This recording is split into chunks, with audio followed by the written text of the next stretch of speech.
What's up, folks? Welcome back to another episode of Charm City Heavyweights Podcast, brought to you by Great Eights Memorabilia in Parkville, Maryland. I'm the host, Matt Trigger. With me, as always, is my co-host, Josh Merrill. What is going on, Josh? What's up, Matt? Coming live from the man cave. Ravens football is back. The worst week of the season is done. The bye week, I hate it, but we needed it. We're well rested. We're ready to come out and fuck the Rams up. Let's get it.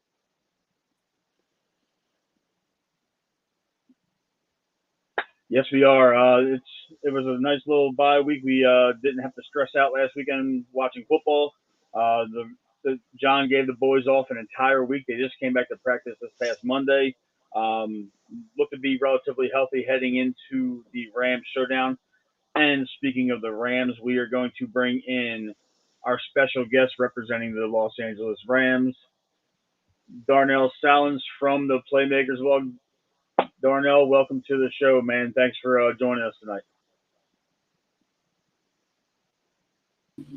No problem. Thank you for having me. I was happy to talk some football with y'all on the big weekend. It's definitely a big weekend. So before we get started, Darnell, let everybody know where they can find you for Los Angeles Rams coverage. What do you got going on over there? Well, catch the YouTube channel, the Playmakerz Blog with a Z. You can catch me talking Rams on Ramley Talk. That's the name of the podcast. Been doing it this is the fourth season I've been doing podcasting on Rams football. Happy to be a part of it 2 years ago when they won the Super Bowl. So, hey, there you go, man. It's been a little bit of a crazy season for you guys. I know that you have dealt with a lot of injuries. You've dealt with a lot of adversity at multiple positions, through the process. How's everything been going with Rams football this year? What can I say? 3-game winning streak. Got a big win at home last week over a AFC North team in the Cleveland Browns. Thank you. Yeah, you're welcome for that. Matthew Stafford probably played his best football this season last week against what was the number one defense in the entire National Football League. Having a stud wide receiver coming out his rookie year in Puka Nacua, great thing to see. Because the connection with Stafford and Kupp is not there, but to know that he can hit Puka Nacua is great. Having Karen Williams back definitely is boosting that running game. So far, so good. But we in for it this week on the road. Yes, it's definitely a difficult game for you guys, not just for the simple fact of how good the Ravens team is, but coming across country, different time zones. It's a 1 o'clock game. So for a lot of your players, it's probably going to feel like you're playing at 10 o'clock in the morning. And you're coming across country against one of the best defenses in the NFL, a very physical defense that is sure to get after the quarterback. And Josh, I know that you did some film watching this week. Darnell, Josh is our resident NFL All-22 film watcher. So Josh, what are some of the key pieces on film that you saw in terms of the Los Angeles Rams that the Ravens might need to worry about? What do you mean, defensively or offensively? You broke up in the beginning. Whichever one you want, man. Well, look, I'm going to go with our offense first, our defense first. I think that I'm going to say this first. I'm going to say the good before I say the bad because I got a really big concern about this game and the rest of the season going forward. But if all things go to plan, the line blocks, we should be able to chew the secondary up. Zay Flowers should be open down the middle. Odell should have a game like he's been playing his ass off, and the secondary is successful, the Rams. And I think that will be the key to the game. But that's a big but because Ronnie Stanley, I spent the bye week this week watching his film from the Arizona game until now, and then I went back and watched some from last year because he played so well last year, and then last year he seemed like the Ronnie Stanley that we paid $100 zillion to. But right now I'm petrified, Matt. I'm petrified he is going to get hurt. I'm petrified he's going to get Lamar hurt, more importantly, because he is not able to anchor right now. We are about to go off this run the rest of the year. We're about to go off some big boy pass rushers. This line has to hold up. And he is not able to anchor. He's getting beat by no-name guys. Mac, the Chargers game, had his way with him. made him his bitch, made him walk his dog, wash his underwear, that kind of shit. And he's not playing well, man, and it can tank our season. I don't think Ravens fans are taking this serious enough. I'm the most optimistic Ravens fan. We're going to win every game by 1,000,000. But I'm concerned. I'm really concerned about Ronnie Stanley because I don't know who we have to help him. And our tight ends, now that Andrews is down for the year, our tight ends, we really don't have a blocking tight end. So how do you help him? I don't know. I really hope this bye week he got a lot of rest and maybe that injury's gotten a little bit better, or he needs to get a shot in the damn leg or whatever the hell he needs to look like the $80 million Ronnie Stanley we paid. Yeah, Darnell, I want to chime in, man. I know that Josh, pretty much broke down his worries with the offensive line, particularly our former All-Pro left tackle. You guys have a very formidable defensive line. So, what is your confidence level with the defensive line going against the Ravens' offensive line? Well, despite the fact that Aaron Donald hasn't been having one of his typical seasons yet, still looking forward to him having one of them signature games. But our young guys, Kobe Turner and Brian Young, they have been stepping up. They've been getting pressure on quarterbacks. They have been stopping the run. Looking at the numbers, I was kind of surprised that we in the middle of the pack when it comes to run defense, which is something I didn't expect going in because it was such a young defense. There is issues in the secondary, as he explained, but because we have a young secondary and they take chances. That's how that happens. They take chances and they most of the time they get beat, but when they do capitalize on them taking chances, it's a problem for the opposition because you're giving Matthew Stafford that ball back and you don't want him rolling. I mean, that's a fair point. Stafford's a rhythm guy, so if you let him get into a rhythm, he can be tough to deal with defensively. I know that you mentioned Aaron Donald, and it seems like the guy that's been training with Aaron Donald the last couple of years in the offseason, Justin Madubuike, he's been having an all-pro season. He's leading all defensive tackles in the NFL with 10 sacks. And I know that you're used to Aaron Donald being up there in the 15 to 20 sack range, and like you said, he's been having an off year. What about your guys' linebacking situation? How do you feel about the second level of your defense with this offensive line? Because other than Ronnie Stanley, we have a pretty pedestrian offensive line with the exception of Tyler Linderbaum. Kevin Zeitler's had a pedestrian year. Morgan Moses is inconsistent, and John Simpson, our left guard, struggles mightily. Our linebackers, they've been up and down. Ernest Jones is the leader of that linebacking core. When he's on, that defense becomes, more potent when he's on. Then you have Christian Rosebone. He'll make some plays here and there. But, if Raheem Morris can neutralize the running game, the Rams have a chance. Because when you walk into MMT Bank Field in Baltimore, you walking in, it's going to be a physical battle. And it's physical because that team loves to run the football. If you can slow down that running attack, we're gonna take some L's in the passing game, okay? Because we young in the secondary, I say they change chances. And plus, I mean, what y'all haven't mentioned yet, OBJ, the last time he played football was with the Los Angeles Rams when he was on his way to a Super Bowl MVP before he got injured. This is the first time he gets to see the Rams. So I'm pretty sure he wants to have one of his best performances of the season against the Rams. That's fair. I do want to see Odell have a good game. And Josh, what have you been noticing on film about Odell since he's really recovered from his injury? His speed is back. His explosiveness is back. I was talking about it last show. He at the beginning of the year, he was explosive, but it wasn't the same. But like the last 2 or 3 games, man, his explosion is back, and that speed that made him so good for so long in that Super Bowl until he got hurt is back. He's getting open. He's getting off the ball. He's winning, and especially in the middle of the field, especially Odell, like a slant, he's money almost every single time. Going back to his early days with the Giants, he is the man on slants. I do expect him to have a game, but I am worried about him too because, he did drive his shoulder into the ground. We didn't play him that much against the Chargers. But we'll see. Hopefully he's healthy and fine. And yeah, I agree. I think he's going to look to chew the Rams up.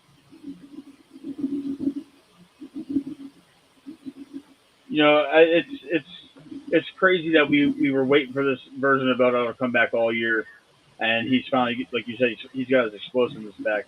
When it comes to the wide receiver core, Darnell, the Ravens have Odell, they have Zay Flowers, they have Nelson Aguilar, Rashad Bateman. How do they stack up against your secondary? They stack up pretty well if some guys catch the ball. Nelson Aguilar has had drops. Rashad Bateman has had drops. Zay Flowers is coming along very well. Leads our team in receptions. He's coming on very well. Zay Flowers he's been one of the best rookie wide receivers this season. Now I'm gonna challenge you on the drops, though, man. That was one game where we had the case of the drops. That was the Steelers game. But other than that, those guys have been solid. Bateman is not showed first round pick wide receiver. Right now, Bateman is good for what, Matt? About 3 catches, 40 yards a game, 30 yards a game. That's what he gives you right now. Maybe a touchdown on a good day. So when I bring up the drops, I don't say that they dropped a lot of passes. It's when they dropped them. That's true. It's when they dropped them in key moments. That's fair. That's a fair assessment. So yeah. But they coming along. If Rashad Bateman steps up, that takes that offense to another level. Because now you have 3 receivers that you have to worry about instead of just 2. Especially with the fact that y'all don't have y'all best tight end, one of the best tight ends in the National Football League, in Mark Andrews. That's rough. Missing Andrews right now is very tough. Josh, I know that we've been talking about that recently. I expect changes this week, though. I expect a different setup. Yeah, I don't think they're going to stay with what we did in LA last game. I expect likely to be more of a slot guy. I don't know for Ricard or Vortex, whatever his name is, Matt, help me. Vocalay. I don't know, who's going to play that role, but I expect likely to be more of a slot receiver. He's a receiver. I don't know why we list him as a tight end. He can't block. He doesn't have a tight end's body. He has a wide out body. He's long. I mean, come on, he's a wide out. But I expect a completely different look. But I do think the Ravens are going to try to run the ball this game. I think we're going to see a lot of Keaton Mitchell, which has been talked about, which is a shame on this podcast so far. Where did y'all find him at? That's what I want to know. Nowhere. He wanted to come here. His dad was a Raven, and his dad's a friend of the show. But that's how we found him, man. His dad knows a good organization, and he wanted to come here. Because I said, where did he come from? And what's crazy, he's the fastest player on the team. Oh, yeah. He's up there. He's fast. The craziest thing, Darnell, is that we had Anthony Mitchell, his father, on the show about 2 or 3 weeks ago. And he said that Keaton turned down more money from other teams to come and sign with the Baltimore Ravens as an undrafted free agent, knowing that he had a chance to crack the running back room and play for a solid organization. So we could have potentially lost him to a variety of teams, and it just goes that we're one of those teams that always keeps 2 or 3 undrafted free agents on the roster, and they always end up good. Yeah, and we've had some very good undrafted free agents over the years. I'm gonna be honest. I'm saying like Gus Edwards ain't getting the numbers that I was expecting him to get. Why is that? Then all of a sudden, he pops up on his buddy. He pops on his screen like, whoa, this dude's our fast. Goal line back. He's our goal line. Gus Edwards is our goal line back. So don't look at his yards because he's not going to have a lot of yards. Look at his touchdowns. Red zone, it's Gus bust time. That's what we call it here in Baltimore. But that's from the outside looking in, I'm like, okay, Gus Edwards is the number 1 back on the Ravens. We know this. He's not. He's only number 1 by proxy because of JK's injury. Right. But inside the 20, Gus is a monster, and they run Mitchell in. It's a guaranteed touchdown, bro. 5 and in, he's scoring. Yeah, he falls forward, he gets 5 yards. Rare, yeah, it's rare. It's rare he doesn't get it. Our top 3 ball carriers, Darnell, all average 5 yards a carry or higher. Keaton Mitchell has 9.3 yards a carry right now. Granted, he's only been active half the year, but yeah, I know, but he came out of nowhere. He's got 29 touches, and he's got 290 yards. And he's a receiving back. I mean, he makes unbelievable catches. He should have had a long receiving touchdown against the Browns. Bounced off his chest, but I'm saying like I thought Miami had all the fast people. Now I was like, here he come out of nowhere. What? Yeah, he's fast. Great. If he gets outside, he's one of those backs. And the funny thing his dad said on here was, he said, I was laughing because I seen online they clocked him at 20 miles an hour on one of his touchdowns. He was like, the funny thing is he's not even 100% right now. He said he's not even healthy. He said he's seen him hit 22 when he was fully 22 miles an hour, which is incredible speed for a human to run. But that's insane. And it's crazy because Zay Flowers is one of the fastest wide receivers in the league, and then you got Lamar Jackson, who's still one of the fastest athletes in the league. And this offense, when they get rolling, Odell's got his speed back, Aguilar's fast, Isaiah Likely's fast. We don't have like a slow pass catcher on the roster right now. They all can fly. And we have been, I believe the Ravens coaching staff has been saving Lamar. That's why you haven't seen Lamar run too much this year. But I believe as we get closer to the playoffs and the schedule is going to be pretty tough, I think we're going to see a lot more Lamar running. Let me ask this before, because I know we're going to get to my offense in a minute. But yeah, what is up with Lamar Jackson against the NFC? Dude is untouchable. Because you guys aren't used to seeing him. Yeah, because you guys aren't used to seeing him. His speed, his different arm angles, the different way he throws, you guys aren't used to it. That's what I think anyway. It's teams that don't play him, every year, essentially, like AFC teams. Because when Detroit walked in there, and I'm like, dang, this game. Oh, we smashed them. It was over within the first 5 minutes. Seattle walked in there, I'm like, this game over already. Good gracious! Both of those games were over after the first quarter. It seemed like, and I think it is one of those things where you guys only see us once every 4 years, and it's a rotation with the NFC. We did play them. Last time we played them was the year they won the Super Bowl 2 years ago. Yeah, right. They beat us at the final drive. Yeah, but we almost won that game. Nope, Huntley was in. Yeah, that's when we was still in our turnover phase. Yeah. I was right before you guys got hot. Switching gears now, Darnell. Let's talk a little bit about this Rams offense. Like you alluded to earlier, Puka Nacua is a Rookie of the Year candidate for the offense in the NFC. You got Cooper Kupp. Let me stop you right there. I'm gonna stop you right there. What you say is true, is accurate, but that Rookie of the Year is done. That thing is over. Okay, that Puka, I'm happy that you're in it, but CJ Stroud already wrapped that up 2 weeks ago. That's true. He's still, he's still a fantastic rookie. He's fantastic. It's just we didn't expect CJ Stroud to be what he was. Good gracious. So, let us know a little bit more about this offense you got going on with the LA Rams. I'm gonna be. I gotta give my offensive line credit. You played the Cleveland Browns. Stafford was barely getting touched. And y'all know about Cleveland better than I do. That's one of the top defensive linemen in the National Football League. Garrett, yeah. I don't even think I heard Myles Garrett's name in that game. That offensive line did a great job. Because I was going to them. I said, we'll sneak out at home. We'll escape home with a win. Nah, that D-line could not get to Stafford. And it was very impressive for them to do that. Now they better be on point this week because the number one blitzing and the number one sack team's coming. Yeah, number one blitzing team's coming because most sacks too. Most sacks, man. Y'all don't have a closer on defense.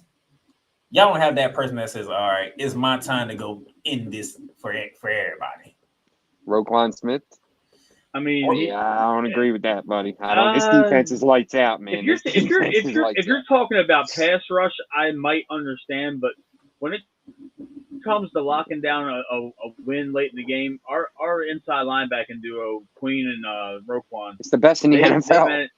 They managed to lock it down, and that's high praise because in your division you got. I kind of back off on that. We to my best linebacker duo because that team is Santa Clara. Good gracious.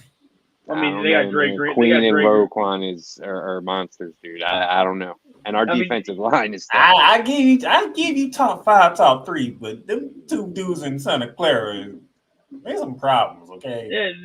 I mean, the thing is, you guys will see firsthand this weekend. You know what type of Roquan plays with an aggression that is hardly seen in the NFL these days from the middle linebacker. Oh, he looks to kill people. He's looking to hurt. Yeah, he looks to hurt when he hits. And I think in terms of closer, if you're talking about a pass rusher, I understand it because we don't really have that guy we don't have that TJ Watt. But we lead the league in sacks. We lead the league in sacks. We're getting it different ways. When I say close, I mean somebody that's you just know he's gonna wreck the game. This is that time. He's gonna wreck the game, and it's like, ain't nothing you can do about it. Our game wrecker is a defensive tackle right now. Yeah, or Kyle Hamilton. Either Kyle Hamilton or Justin Madubuike have been wrecking games right now. But, or Clowney. I mean, Clowney's getting a damn sack a game almost, and a shitload of pressures. Odafe Owe's getting a shitload of pressures and a sack a game. Between Odafe Owe, it's the best Ravens defense I've seen. Our secondary was full of no names before the season started. We're like, oh my gosh, the secondary is going. They're lights out. With or without Marlon Humphrey, they're that secondary out. They stepped up. Yes, they did. It took them a minute, but they have stopped my. Okay. Brandon Stevens is playing all pro level cornerback right now. Oh, Brandon Stevens is he's going to get paid. He's going to get paid. He's going to get a lot of money in a couple of years. We got him for another year, so we're cool. But here's my thing. Here comes Matthew Stafford. He's found his rhythm with his wide receivers now. Having Kerryon Williams back helps out. Especially the fact that I'm finally my head coach is sticking with the run more than he used to. Yeah. If I were you, I'd be worried as a Rams fan because Harbaugh's record after the bye, especially at home, is like you only have to give me that. Y'all the third team that's come off a bye week that we have to play against. We had to play Pittsburgh Steelers off their bye week. The following week we had to play the Cowboys off their bye week. Now we playing y'all off y'all bye week. Yeah, I think to what you were just saying though, Darnell, that this weekend's going to be a little bit of there's one thing that we haven't mentioned throughout the course of this show that is going to be a huge factor. It's supposed to be torrential downpour with 50-mile-an-hour winds at kickoff. So a lot of this quarterback talk that we've had might be completely nil by the time we get halfway through this game. So I think, it's going to be a battle of who can run the ball on the other team's defense because I don't think there's going to be a lot of throwing the ball when you got 40, 50-mile-an-hour winds blowing through the stadium. I hear you, but you have to remember, my quarterback's a gunslinger. He don't care. He doesn't care. They don't. I mean, hey, that's that is Stafford. He's been doing that since his Detroit days.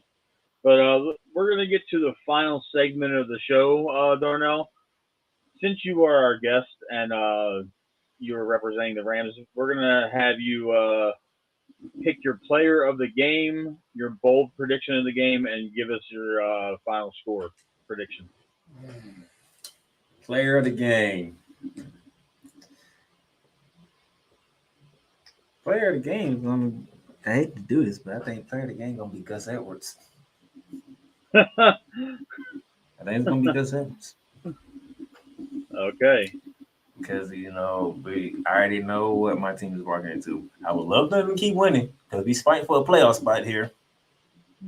But it's Baltimore. And Baltimore, what did Baltimore favor?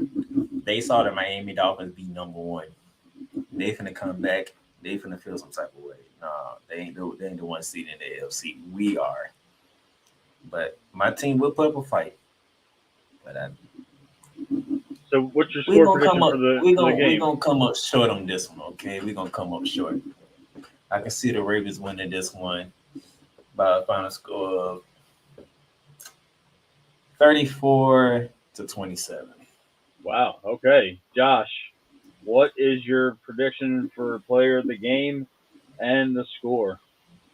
My player of the game is going to be Justin Matabuke. I think he continues to be hot. I think he's going to shut their run game down. We haven't talked about Michael Pierce either. We got to get him re-signed, by the way, next year. I want him back, especially because he's staying healthy. Score prediction, man. I'm not going to go too high on this one because the weather. I think it's going to be an ugly game, which we want. Ugly, pounded out ground game, which it favors us more than it does them, I believe. I'm going to go like Ravens, 27-13 Ravens. Okay. So to round out the scoring predictions, guys, my player of the game is going to be Keaton Mitchell. I know I picked him a couple weeks ago. He didn't necessarily light it up on the stat sheet, but I think Keaton Mitchell goes for 2 touchdowns. I think he's going to have at least 100 yards of scrimmage. So that's my player of the game, Keaton Mitchell. And then the score, I have us coming out on top 31-17. I believe it's going to be a 31-17 ball game. And I think the Ravens are going to control the ball early. I think we're going to get a couple big plays, and then we're just going to, ride it out for the ground and pound typical Ravens victory. But Darnell, I want to thank you for joining us. Thank you, Darnell. You've been a great sport. You've given some great insight. Before we let you go, Darnell, where can everybody find you for your podcast and your Rams synopsis with your website? You can find all podcasts on all podcast directories. I do multiple ones. I have, obviously Ramley Talk. When I talk about the Rams, I'll be doing that tomorrow. Previewing the game that we just did. I have Bearing Down the Grill now is a college football podcast. Latest episode we did was yesterday, going over what happened in the CFP, and I'm just gonna leave it like that because it got heated. I understand. And then I talk basketball on Shooting Lights Out. I'll be doing my next episode either Saturday or next week before. I might do it this weekend before the championship matchup in the in-season tournament. Get some college basketball in there as well. But all those are available on all podcast directories. The YouTube channel for you want to watch the video, the Playmakerz Blog, and you can find me on Facebook with my name that you see right on the screen down there, Playmaker Silence. And for Twitter and Instagram, just type in D20 Playmaker. Sounds good. Josh, go ahead and sign us off, man. All right, Ravens fans, football is back. Let's get ready for a win, man. It's time to win another Super Bowl. It's been too long since the last one. I want to see the Ravens get a third one and the Orioles get a World Series in my lifetime. Shut this bitch down. I'm tired.